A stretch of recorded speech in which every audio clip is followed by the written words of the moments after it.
ओम हर हर महादेव। आज मैं काल भैरव बाबा की जन्म कथा सुनाने जा रही हूँ और काल भैरव बाबा का जन्म किस दिन हुआ था वही बताने जा रही हूँ और कुछ उपाय भी बताने जा रही हूँ। इससे पहले आपसे अनुरोध करना चाहती हूँ कि यदि आप हमारे चैनल पर नए हैं तो कृपया करके लाइक करिए, सब्सक्राइब करिए, शेयर करिए, बेल आइकन को प्रेस कर दीजिए जिससे सारी नोटिफिकेशन आपके पास जाती रहे। जय काल भैरव बाबा लिखना ना भूलें क्योंकि यह शिव जी की और शिव जी के भक्त की कथा है, तो आप सुनेंगे तो पूर्ण फल की प्राप्ति होगी। काल भैरव बाबा का जन्म दिवस मार्गशीर्ष मास की कृष्ण पक्ष की अष्टमी तिथि को मनाया जाता है, जिसे काल भैरव जयंती कालाष्टमी के भी नाम से भी जाना जाता है। यह 12 नवंबर को बुधवार के दिन मनाया जाता है 2025 का।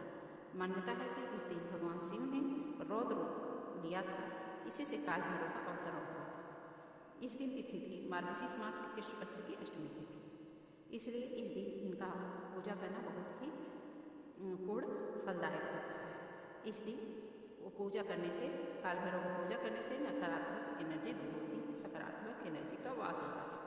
काल भैरव की पूजा आटे की दीपक एक ले लें, चाहे मिट्टी का दीपक ले लें और सरसों का तेल डाल के काल भैरव को दीपक यदि लगाते हैं तो आप नकारात्मक एनर्जी से दूर हो सकते हैं, पॉजिटिव एनर्जी का वास हो जाएगा।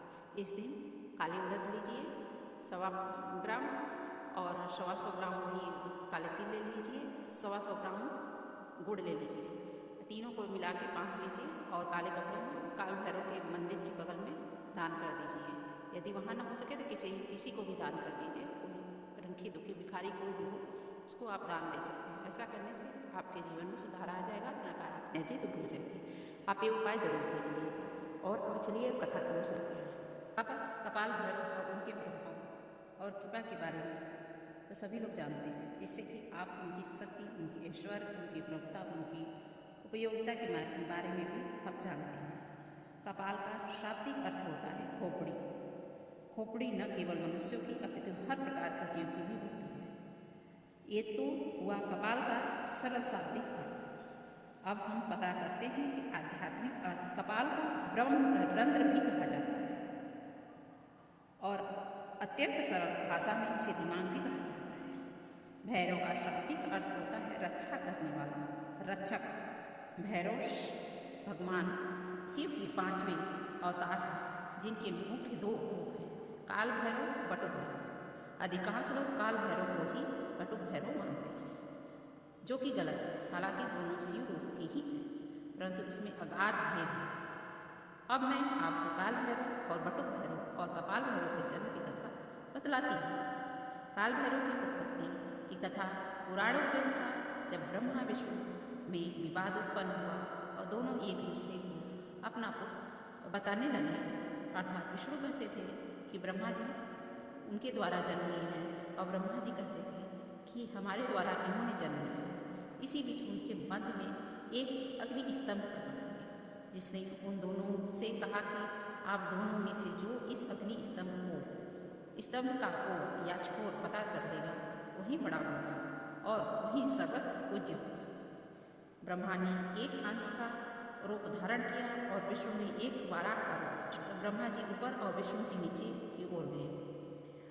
एक समय आने के बाद शिव हरि विष्णु ने यह मान लिया कि इस अग्नि स्तंभ का कोई अंत नहीं है, परंतु ब्रह्मा जी किसी भी कीमत पर अपनी पराजय मानने को तैयार नहीं थे।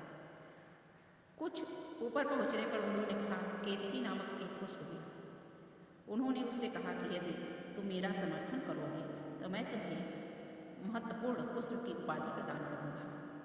केतकी ने ब्रह्मा जी की ये बातें स्वीकार कर ली और उस पुष्प को लेकर के ब्रह्मदेव वापस नीचे आ गए। जब उस अग्नि स्तंभ ने उनसे पूछा कि क्या आप दोनों में से किसी को मेरा मोर छोर मिला, तो इस पर नारायण ने तुलना कर दी, परंतु ब्रह्मदेव ने कहा कि हाँ मुझे मिला और सत्यापन के लिए केतकी पुष्प को प्रस्तुत कर दिया।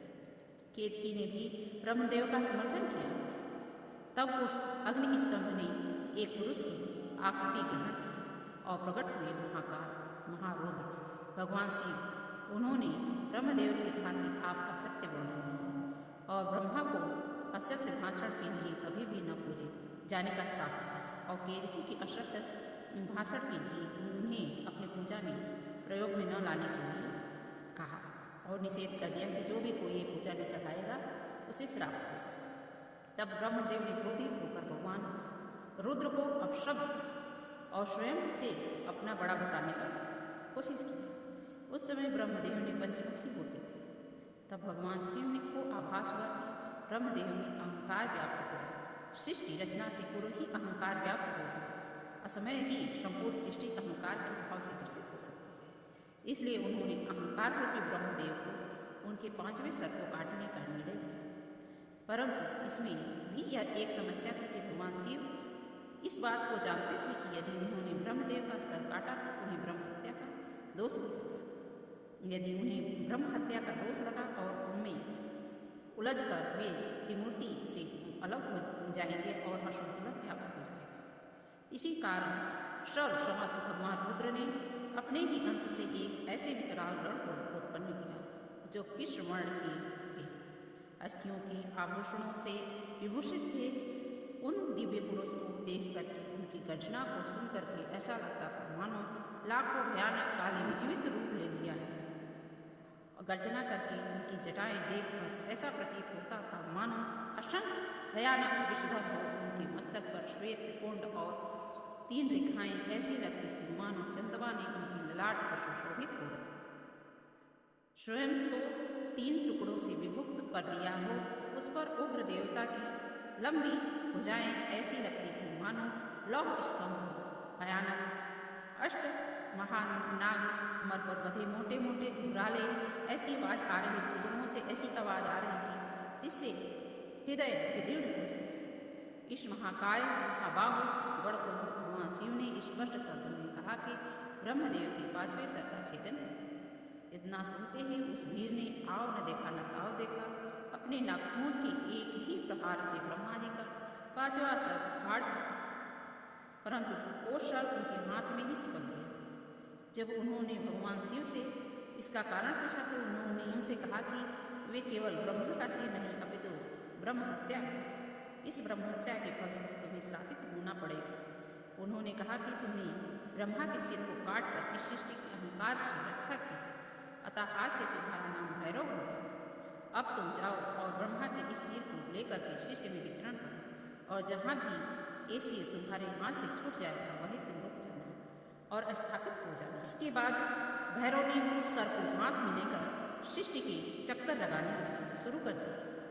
सारी सृष्टि में अनंत काल तक भ्रमण करते रहे, परंतु कहीं भी वो सिर उनके सिर से नहीं छूटा।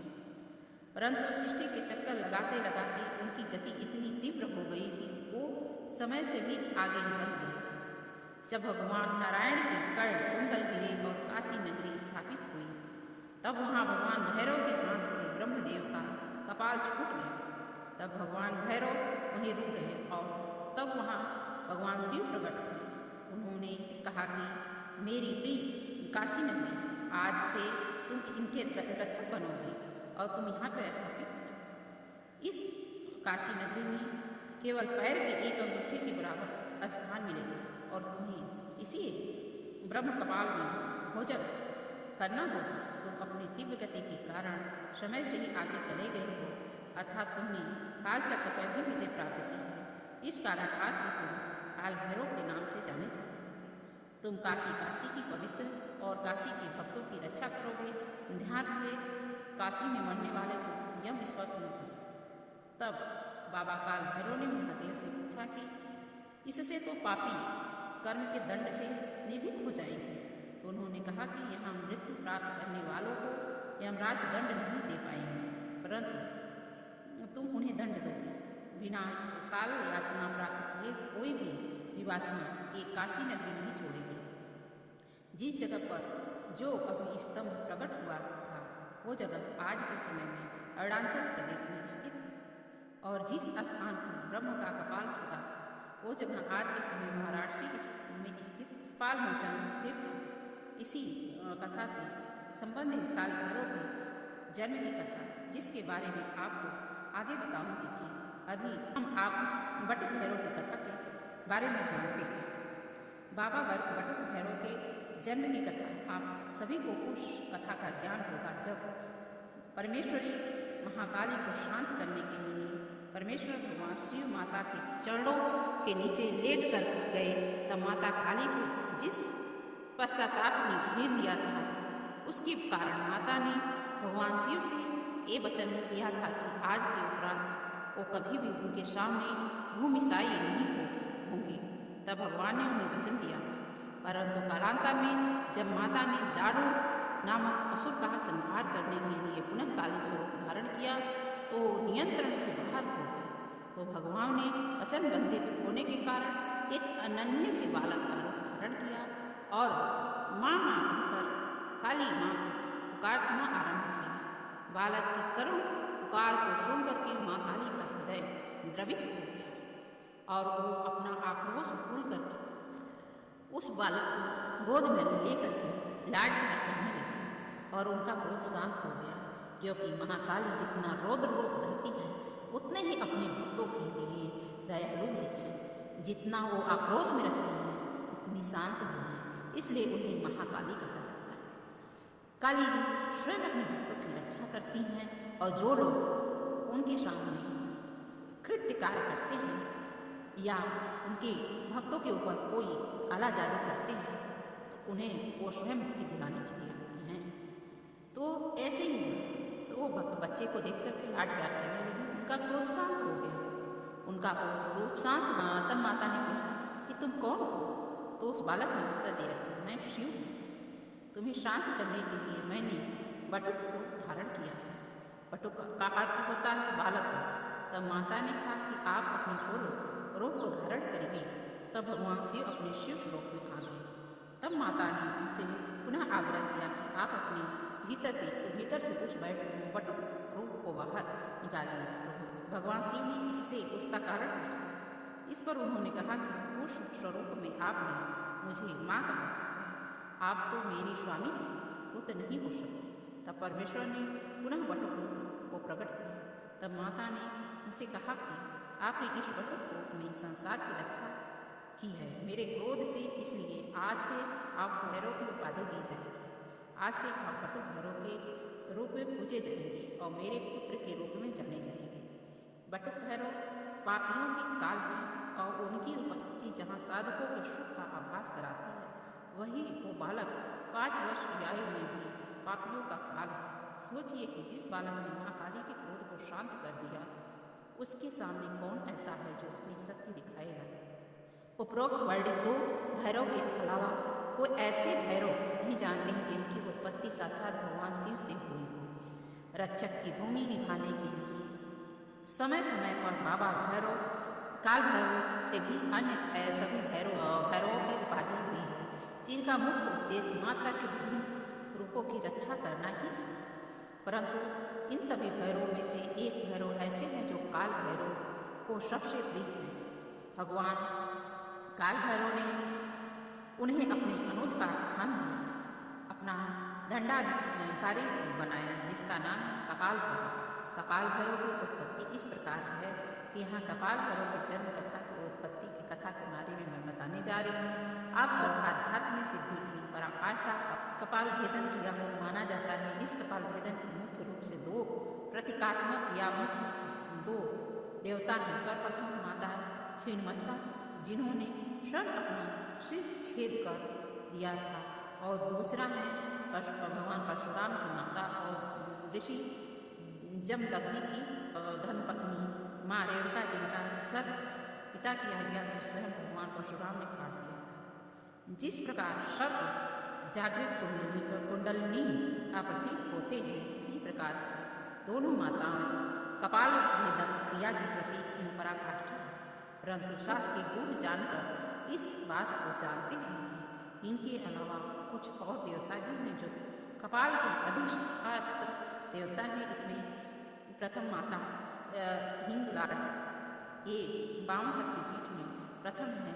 यहाँ पर माता सती का ब्रह्मरंध्र गिरा था, और यानी कि माता सती का कपाल, और दूसरे हैं बाबा कपाल भैरव, जिनकी उत्पत्ति साक्षात ब्रह्मदेव के ब्रह्म कपाल से हुई थी। इन्हीं बाबा कपाल भैरव की कथा अब मैं आपको बताने जा रही हूँ। जैसा कि मैंने काल भैरव के जन्म की कथा सुनाते हुए बताई थी कि कपाल भैरव की कथा उनके इसके अंत संबंधित है, उसी के आगे से मैं कपाल भैरव की कथा शुरू कर रही हूँ। अब बाबा कपाल भैरव को महादेव द्वारा काशी में स्थापित किया गया तो वो सोचने लगे कि भगवान ने मुझे दंड देने का कार्य दे तो दिया, परंतु मैं दंड दूंगा कैसे, क्योंकि मुझे कैसे पता चलेगा कि कौन सा व्यक्ति सही है और कौन सा गलत है। तब उनकी नज़र पड़ी ब्रह्म कपाल के ऊपर। उनके मन में ये विचार आया कि ब्रह्मदेव के इस सिर के कारण मुझे पाप का दंड मिला है, तो क्यों न एक ऐसे गण की रचना की जाए जो व्यक्ति के अच्छे बुरे का निर्णय कर सके और उन्हें कर्मों के हिसाब से उन्हें दंड प्रदान कर सके। तब उन्होंने उस ब्रह्म कपाल का एक हिस्सा तोड़ा और अपनी योग शक्ति से उस कपाल में अपनी कुंडलिनी ऊर्जा को जागृत करके उसे एक जीवंत रूप में प्रदान किया। उस कपाल के अंश से जिस गढ़ का प्रकट हुआ वो गढ़ अत्यंत भयानक था, साक्षात दूसरे काल भैरव के समान ही प्रतीत हो रहे थे। उनके हाथों में त्रिशूल था, उनमें से विद्युत निकल रही थी, हड्डियों के टकराने का सा उनका अट्टहास था। उनके मस्तक पर तीसरा नेत्र विद्यमान था। महेश्वर शिव के समान ही वो सर्पाभूषण धारण किए हुए थे। उनके एक हाथ में कपाल था और दूसरे हाथ में त्रिशूल। भगवान काल भैरव ने उन्हें देखते ही प्रसन्नता से उन्हें अपने हृदय से लगा लिया और उनसे कहा कि तुम ब्रह्मदेव के खंडित कपाल से प्रकट हुए हो और तुम्हारे अंदर मेरे कपाल की ही ऊर्जाएं हैं, अतः आज से तुम्हारा नाम कपाल भैरव होगा। कपाल हस्त होने के कारण तुम्हें कपाली भैरव ही कहा जाएगा और आज से तुम काशी में साक्षात काल भैरव का दंड बनकर के मेरे कार्य में मेरी सहायता करोगे। जिस लाट पर ब्रह्मदेव का सिर गिरा था उसी लाट पर ऊपर स्थापित होगे और तुम्हें लाट भैरव कहा जाएगा और तुम्हारी पूजा के बाद मेरी पूजा होगी। इसी कारण से आज भी बाबा कपाल भैरव का ध्यान ये बिना भगवान काल भैरव की पूजा नहीं की जाती है। प्रमाण है कि काशी उज्जैन के काल भैरव मंदिर में जिनमें निम्नलिखित श्लोक से कपाल भैरव को याद किया जाता है, जैसे कि काल यानी समय और काल भैरव यानी समय के भय से रक्षा करने वाला। बाबा भैरव बाबा को ब्रह्मदेव के कपाल भैरव से प्रकट होने के कारण बाबा कपाल भैरव नेत्रधारी और त्रिकालदर्शी देवता हैं। ये अत्यंत शीघ्र प्रसन्न होने वाले देवता हैं और बिना साधक का अहित किए हुए उनके साथ रहते हैं। उनकी पूजा और साधना करने वाला व्यक्ति सदैव सुखी रहता है।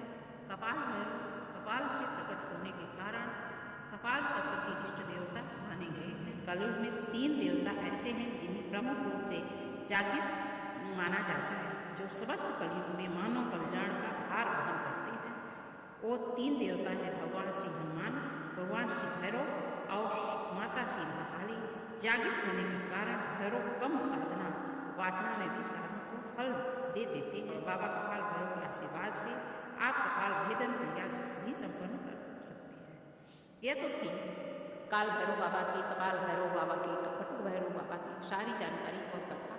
यह सब कथा आपको सुन के यदि अच्छी लगी हो, सारी जानकारी आपको अच्छी लगी हो, तो अधिक से अधिक लोगों को शेयर कीजिए, जिससे उनको भी काल भैरव बाबा की सारी जानकारी प्राप्त हो सके।